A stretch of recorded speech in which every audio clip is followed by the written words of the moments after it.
नमस्कार मित्रों, NTA net Hindi channel पर मैं सुभद्रा आप सभी का हार्दिक स्वागत करती हूँ। आइए सुनते हैं कहानी लाल पान की बेगम। यह कहानी फणीश्वर नाथ रेणु के कथा संग्रह ठुमरी की 8वीं कहानी है। इस कहानी का दृश्य बैलगाड़ी पर बैठकर नाच देखने जाने के इर्द गिर्द बुनी गई है। बिरजू की माँ के रूप में एक अलग वह सशक्त स्त्री को पेश करती है। 7 वर्षीय बच्चा बिरजू बिरजमोहन, उसकी बहन चंपिया, बिरजू की माँ, बिरजू के बप्पा, पड़ोसिन मखनी फुआ, जंगी के नवविवाहित पुतहू इस कहानी के कुछ पात्र हैं। आइए सुनते हैं कहानी लाल पान की बेगम। क्यों बिरजू की माँ नाच देखने नहीं जाएगी क्या? बिरजू की माँ शकरकंद उबालकर बैठी मन ही मन कुढ़ रही थी। अपने आंगन में 7 साल का लड़का बिरजू शकरकंद के बदले तमाचे खाकर आंगन में लोट पोट कर सारी देह में मिट्टी मल रहा था। चंपिया के सिर भी चुड़ैल मंडरा रही है। आधी आंगन धूप रहते जो गई है सवाइन के दुकान छुआ गुड़ लाने, सो अभी तक नहीं लौटी। दिया बाती की बेला हो गई। आए आज लौट के जरा। बागड़ बकरे की देह में कुकुर माछी लगी थी, इसलिए बेचारा बागड़ रह रह कूद फांद कर रहा था। बिरजू की माँ बागड़ पर मन का गुस्सा उतारने का बहाना ढूंढकर निकाल चुकी थी। पिछवाड़े की मिर्च की फूली गाज। बागड़ के सिवा किसने कलेवा किया होगा? बागड़ को मारने के लिए वह मिट्टी का छोटा ढीला उठा चुकी थी कि पड़ोसिन मखनी फुआ की पुकार सुनाई दी। क्यों बिरजू की माँ नाच देखने नहीं जाएगी क्या? बिरजू की माँ के आगे नाथ और पीछे पगहिया ना हो तब न फुआ। गरम गुस्से में बुझी नुकीली बात फुआ के देह में धंस गई और बिरजू की माँ ने हाथ से झेले को पास ही फेंक दिया। बेचारे बागड़ को कुकुर माछी परेशान कर रही है। आहा आए आई आई। बिरजू ने लेटे ही लेटे बागड़ को एक डंडा लगा दिया। बिरजू की माँ की इच्छा हुई कि जाकर उसे डंडे से बिरजू का भूत भगा दे, किंतु नीम के पास खरी पनभरनियों की खिलखिलाहट सुनकर रुक गई। बोली, ठहर, तेरे बप्पा ने बड़ा हद छुट्टा बना दिया है तुझे। बड़ा हाथ चलता है लोगों पर। ठहर। मखनी फुआ नीम के पास झुकी कमर से घड़ा उतार कर पानी भरकर लौटती पनभरनियों में बिरजू की माँ की बहकी हुई बात का इंसाफ करा रही थी। जरा देखो तो इस बिरजू की माँ को 4 मन पाट जूट का पैसा क्या हुआ है? धरती पर पाँव नहीं पड़ते। निसाफ करो तो। खुद अपने मुंह से 8 दिन पहले से ही गांव की गली गली में बोलती फिरी है। हाँ, इस बार बिरजू के बप्पा ने कहा है बैलगाड़ी पर बिठाकर बलरामपुर का नाच दिखा लाऊंगा। बैल अब अपने घर है तो 1000 गाड़ी मंगनी मिल जाएगी। सो मैंने अभी टोक दिया। नाच देखने वाली सब तो औन पौन कर तैयार हो रही है। रसोई पानी कर रहे हैं। मेरे मुंह में आग लगे क्यों मैं टोकने गई? सुनती हो क्या जवाब दिया बिरजू की माँ ने? मखनी बुआ ने अपने पोपले मुंह के होठों को एक और मोड़ कर एटती हुई बोली निकाली। अरे हाँ, बिरजू के मैया के आगे नाथ और पीछे पगहिया ना हो तब ना। जंगी की पुतहू बिरजू की माँ से नहीं डरती। वह जरा खोल गला कर ही कहती है, फुआ, सरबे सेटलमेंट्री के हाकिम के बासा पर फूल छाप किनारी वाली साड़ी पहन के भी तू भट्टा के भेटी चढ़ाती तो तुम्हारे नाम से भी 2-3 बीघा धनहर जमीन का पर्चा कट जाता। फिर तुम्हारे घर भी आज 10 मन सोना बंग पाट होता, जोड़ा बैल खरीदता, फिर आगे नाथ और पीछे सैकड़ों पगहिया झूलती। जंगी की पुतहू मुजोर है, रेलवे स्टेशन के पास की लड़की है, 3 ही महीने हुए हैं गौने की, नई बहू होकर आई है और सारे कुरमा टोली की सभी झगड़ालू सासों से एक आध मोर्चा ले चुकी है। उसका ससुर जंगी दागी चोर है, सी क्लासी है, उसका खसम रंगी कुरमा टोली का नामी लठैत, इसलिए हमेशा सिंह खुजाती फिरती जंगी की पुतहू। बिरजू की माँ के आंगन में जंगी की पुतहू का गला खोल बोली गुलेल की गोलियों की तरह दंदनाती हुई आई थी।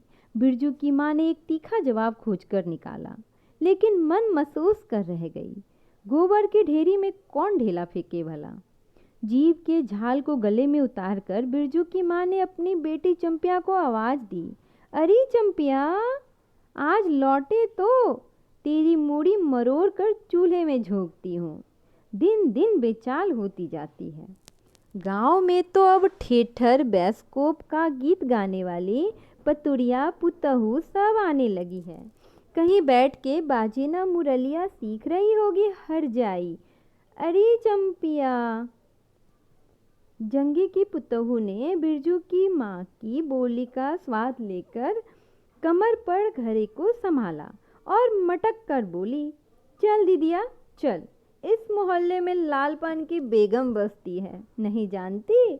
दोपहर दिन और चौपहर रात बिजली की बत्ती भक भक कर जलती है। भक भक बिजली बत्ती की बात सुनकर ना जाने क्यों सभी खिलखिलाकर हंस पड़ी। फुआ की टूटी हुई दंत पंक्तियों के बीच से एक मीठी गाली निकली, शैतान की नानी। बिरजू की माँ की आंखों पर मानो किसी ने तेज टॉर्च की रोशनी डालकर चौंधिया दिया। भक भक बिजली बत्ती। 3 साल पहले सर्वे कैंप के बाद गांव की जलंढाई औरतों ने एक कहानी गढ़ में फैलाई थी कि चंपिया की माँ के आंगन में रात भर बिजली बनी भुकाती है। चंपिया की माँ के आंगन में नाक वाले जूते की छाप घोड़े के टाप की तरह जलो जलो और जलो। चंपिया की माँ के आंगन में चांदी जैसे पाट सूखते देखकर जलने वाली सब औरतें खलिहान पर सोनाली धान के भोजे को देखकर बैगन का भुर्ता हो जाएंगी। मिट्टी के बर्तन से टपकते हुए छुआ गुड़ को उंगलियों से चाटती हुई चंपिया आई और माँ के तमाचे खाकर चीख पड़ी, क्यों मारती हो? सहुआइन जल्दी से सौदा नहीं देती। सहुआइन जल्दी सौदा नहीं देती कि नानी? एक सहुआइन की दुकान पर मोती झड़ते हैं जो जड़ गाड़ कर बैठी हुई थी। बोल, गले पर लात देकर कतला तोड़ दूंगी हर जाई। तो फिर कभी बाजे ना मुरलिया गाते सुना? चाल सीखने जाती है ट्यूशन की छोकरियों से। बिरजू की माँ ने चुप होकर अपनी आवाज़ अंदाजी की। उसकी बात जंगी के झोपड़े तक साफ साफ पहुँच गई होगी। बिरजू बीती हुई बातों को भूलकर उठ खड़ा हुआ था और धूल झाड़ते हुए बर्तन से टपकते गुड़ को ललचाई निगाह से देखने लगा था। दीदी के साथ वह भी दुकान जाता तो दीदी उसे भी गुड़ चटाती जरूर। वह शकरकंद के लोभ में रहा और मांगने पर माँ ने शकरकंद के बदले, ए मैया, एक उंगली गुड़ दे दे। बिरजू ने तलहत्ती फैलाई। दे ना मैया, एक रत्ती भर। एक रत्ती क्यों? उठा के बर्तन को फेंक आती हूँ पिछुआरे में, जाके चाटना। नहीं बनेगी मीठी रोटी। मीठी रोटी खाने का मुंह होता है। बिरजू की माँ ने उबले शकरकंद का सूप रोती हुई चंपिया के सामने रखते हुए कहा, बैठ के छिलके उतार, नहीं तो अभी। 10 साल की चंपिया जानती है शकरकंद छीलते समय कम से कम 12 बार माँ उसे बाल पकड़कर झकझोरेगी, छोटी छोटी खूंट निकालकर गालियाँ देंगी। पाँव फैला के क्यों बैठी है उस तरह बेलज्जी? चंपिया माँ के गुस्से को जानती है। बिरजू ने इस मौके पर थोड़ी सी खुशामद करके देखा, मैया, मैं भी बैठकर शकरकंद छीलूं? नहीं, माँ ने झिड़की दी। एक शकरकंद छीलेगा और 3 पेट में। जाके सिद्धू की बहू से कहो 1 घंटे के लिए कढ़ाई मांग कर ले गई, फिर लौटाने का नाम नहीं। जा जल्दी। मुंह लटकाकर आंगन से निकलते निकलते बिरजू ने शकरकंद और गुड़ पर निगाहें दौड़ाई। चंपिया ने अपने झबड़े केस की ओर से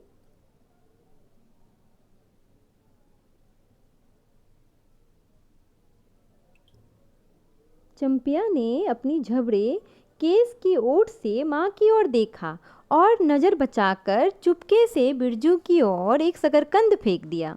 बिरजू भागा। सूरज भगवान डूब गए, दिया बत्ती की बेला हो गई, अभी तक गाड़ी।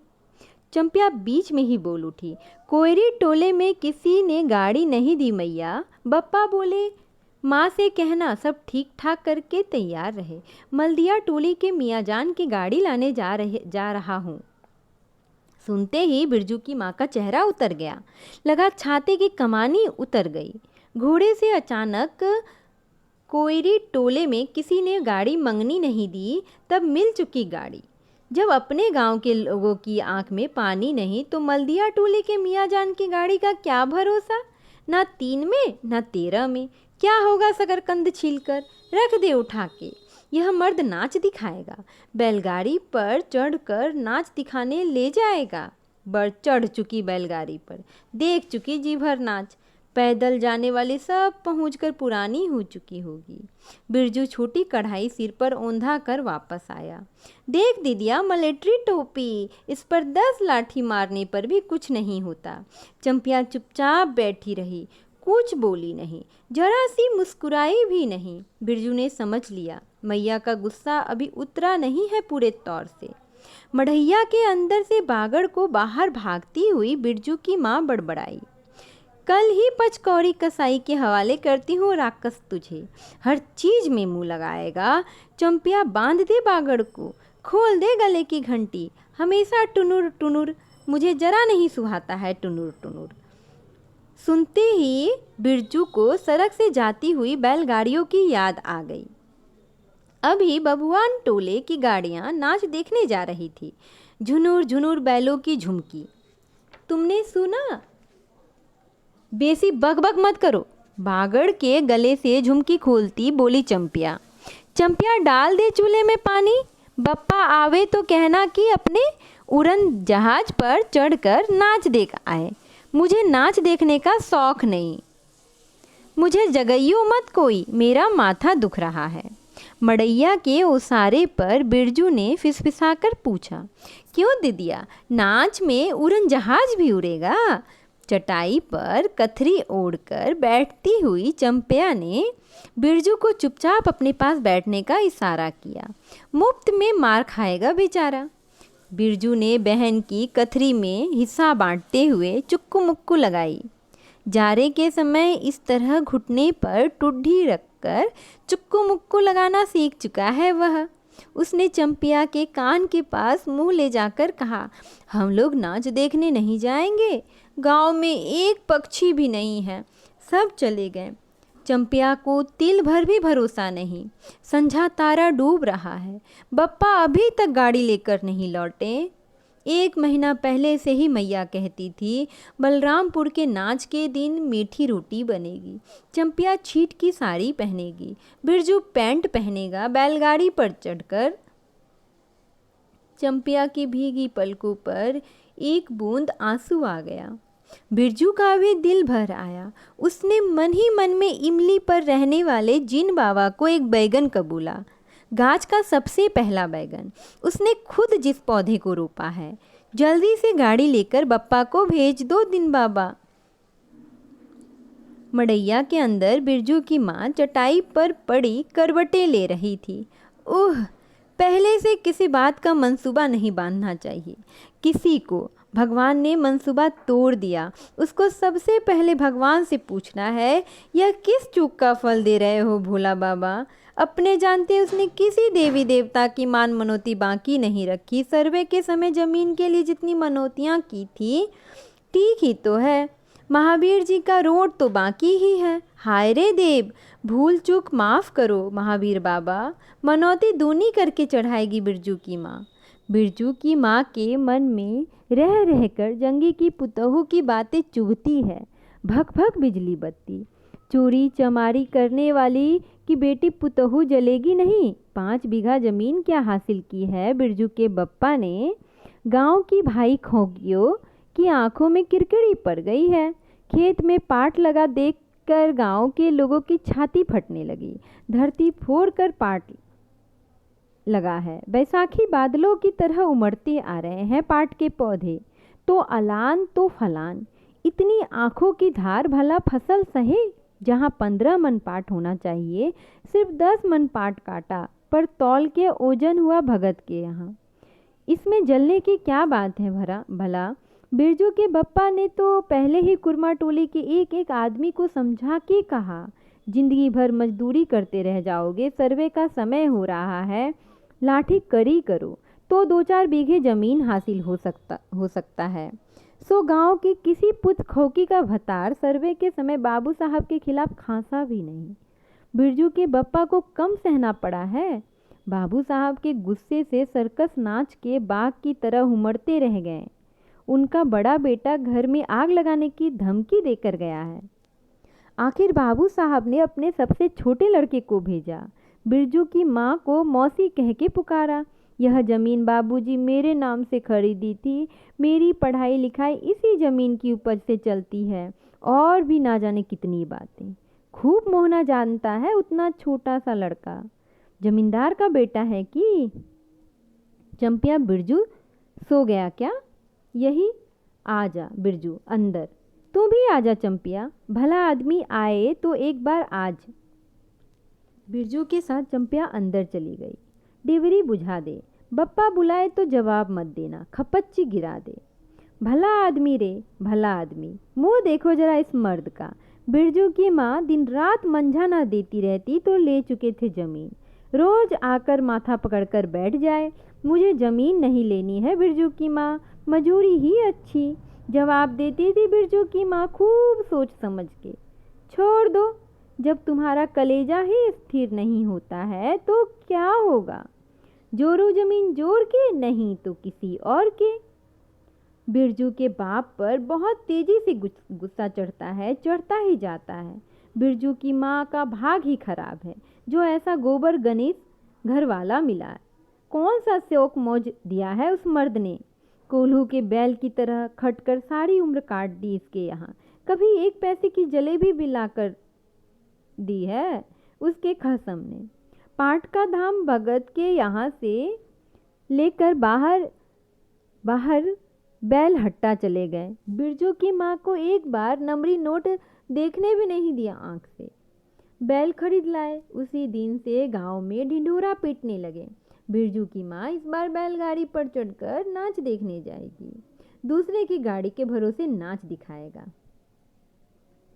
अंत में उसे अपने आप पर क्रोध हो आया। वह खुद भी कम नहीं, उसकी जीभ में आग लगे। बैलगाड़ी पर चढ़कर नाच देखने की लालसा किसी कुसमय में उसके मुंह से निकली थी, भगवान जाने। फिर आज सुबह से दोपहर तक किसी न किसी बहाने उसने 18 बार बैलगाड़ी पर नाच देखने की चर्चा छेड़ी है। लोग खूब देखो नाच, कथरी के नीचे दुसाले का सपना। कल भोरे पानी भरने के लिए जब जाएगी, पतली जीभ वाली पतुरिया सब हंसती आएगी, हंसती जाएगी, सभी जलते हैं उससे। हाँ भगवान, दाढ़ी जार भी, 2 बच्चों की माँ होकर भी वह जस की तस है। उसका घरवाला उसकी बात में रहता है, वह बालों में गड़ी का तेल लगाती है। उसकी अपनी जमीन है किसी के पास 1 धूर जमीन भी इसने इस गांव में जलेंगे नहीं। 3 बीघे में धान लगा हुआ है। अगहनी लोगों की बिकदित से बचे तब तो। बाहर बैलों की घंटियां सुनाई पड़ी। तीनों सतर्क हो गए, उत्कर्ण होकर सुनते रहे। अपने ही बैलों की घंटी है क्यों री चंपिया? चंपिया और बिरजू ने प्रायः एक ही साथ कहा, चुप। बिरजू की माँ ने फिसफिसाकर कहा, शायद गाड़ी भी है, घड़घड़ाती है भी है ना। दोनों ने फिर हुंकारी भरी। चुप, गाड़ी नहीं है तो चुपके से टट्टी में छेद करके देख तो आजा चंपी, भाग के आना। चुपके चुपके चंपिया बिल्ली की तरह हौले हौले पाँव से टट्टी में छेद से झांक आई। हाँ मैया, गाड़ी भी है। बिरजू हड़बड़ाकर उठ बैठा। उसकी माँ ने उसका हाथ पकड़कर सुला दिया। बोले मत। चंपिया भी गुदरी के नीचे घुस गई। बाहर बैलगाड़ी खोलने की आवाज़ हुई। बिरजू के बाप ने बैलों को जोर से डांटा। हाँ, आ गए घर। घर आने के लिए छाती फटी जाती थी। बिरजू की माँ ताड़ गई, जरूर मलदिया टोली के गांजे की चिलम चढ़ रही है, आवाज़ तो बड़ी खनखनाती हुई निकल रही है।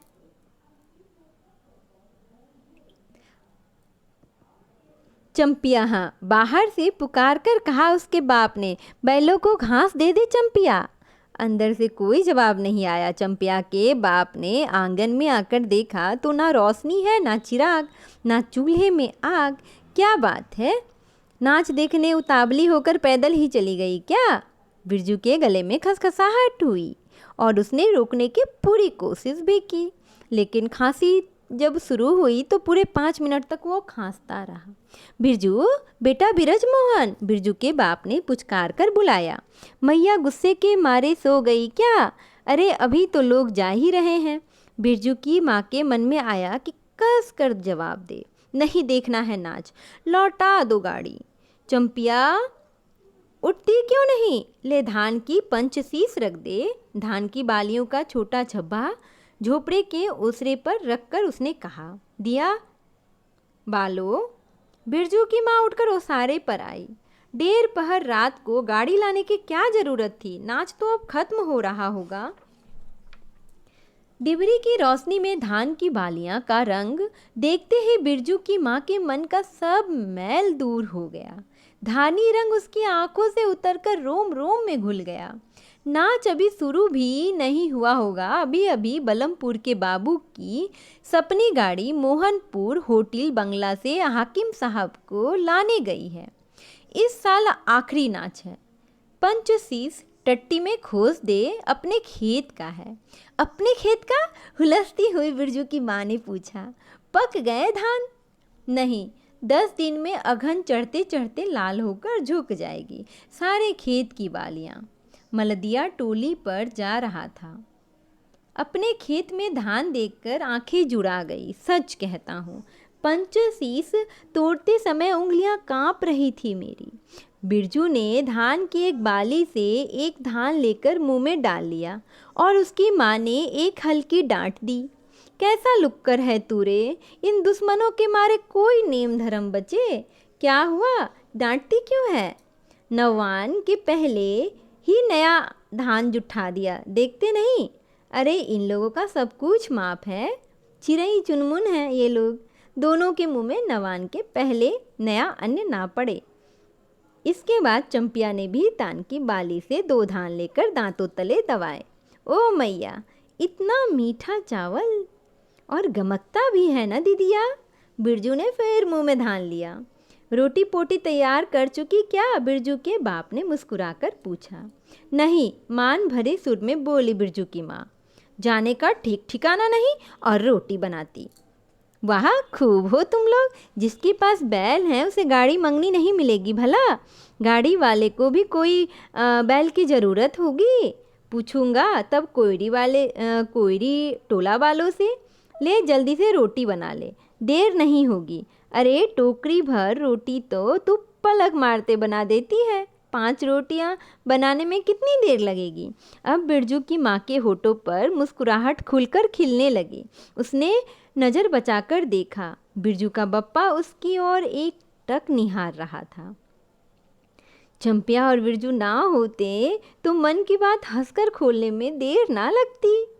चंपिया और बिरजू ने एक दूसरे को देखा और खुशी से उनके चेहरे जगमगा उठे। मैया बेकार गुस्सा हो रही थी ना? चंपी, जरा घेलसार के खड़ी होकर मखनी पुआ को आवाज़ दे दो। ए फुआ, सुनती हो फुआ, मैया बुला रही है। फुआ ने कोई जवाब नहीं दिया, किंतु उसकी बड़बड़ाहट स्पष्ट सुनाई पड़ी। हाँ, अब फुआ को क्यों गुहारती हो? सारे टोले में बस एक फुआ ही तो है बिना नाच पगैया वाली। अरे फुआ, बिरजू की माँ ने हंसकर जवाब दिया।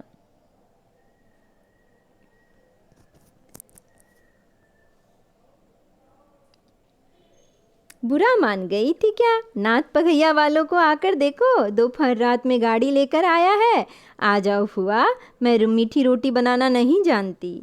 फुआ खांसती आई।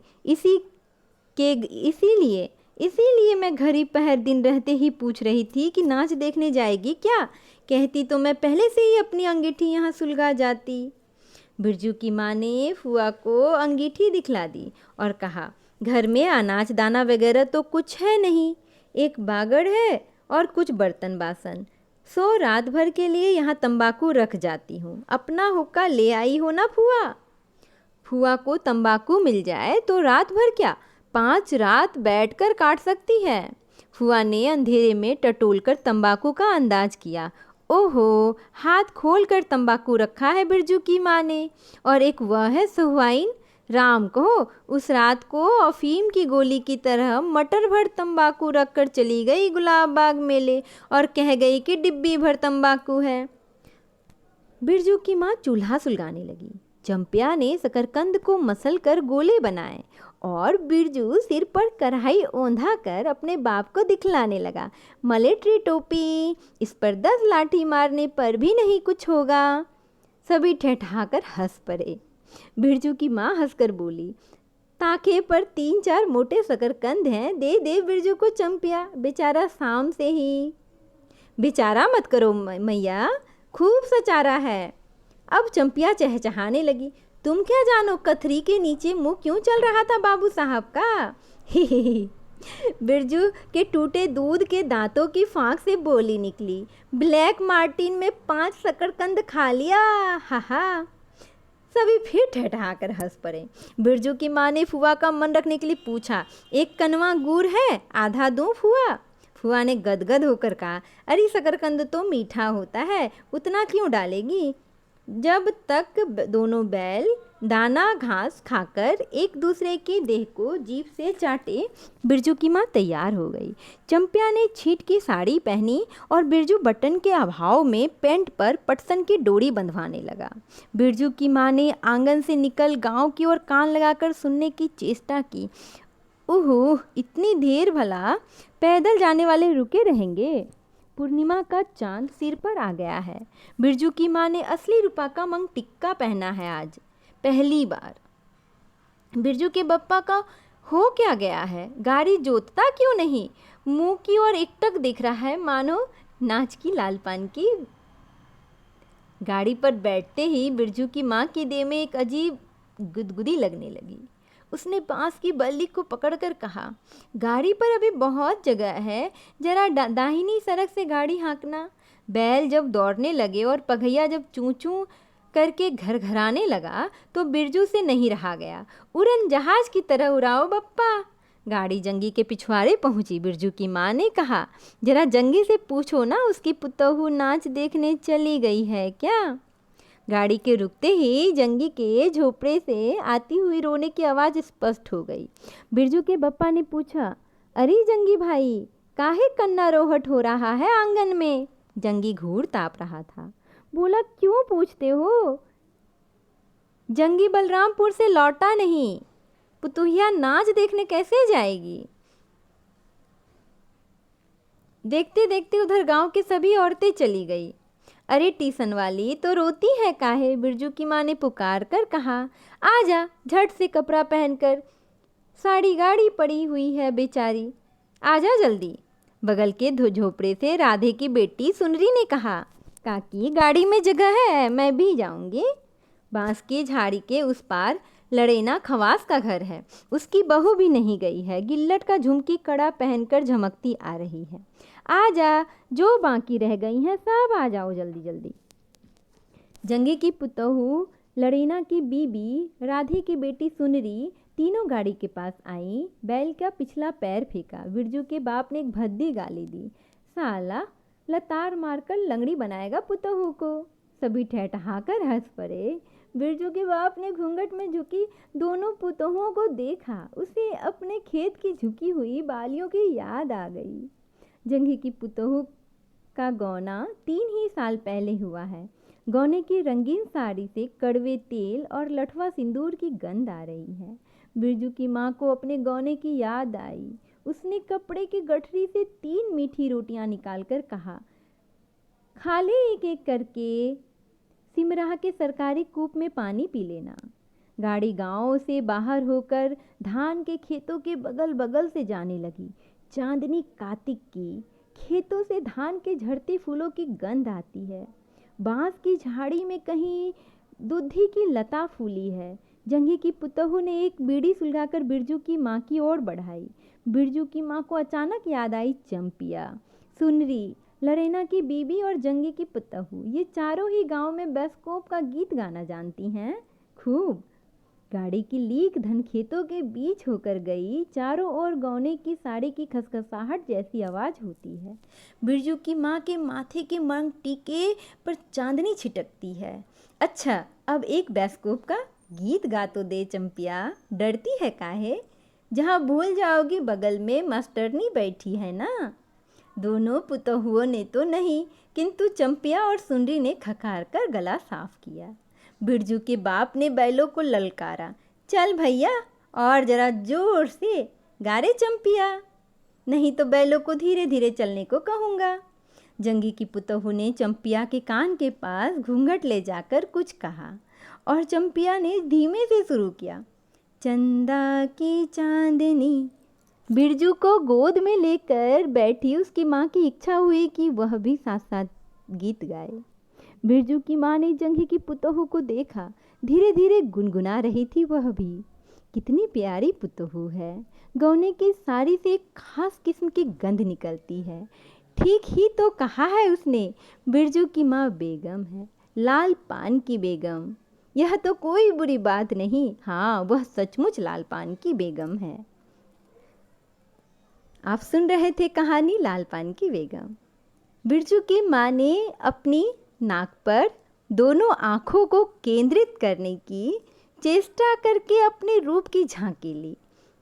लाल साड़ी की झिलमिल किनारे, मंग टिक्का पर चांद। बिरजू के माँ में अब और कोई लालसा नहीं, उसे नींद आ रही है।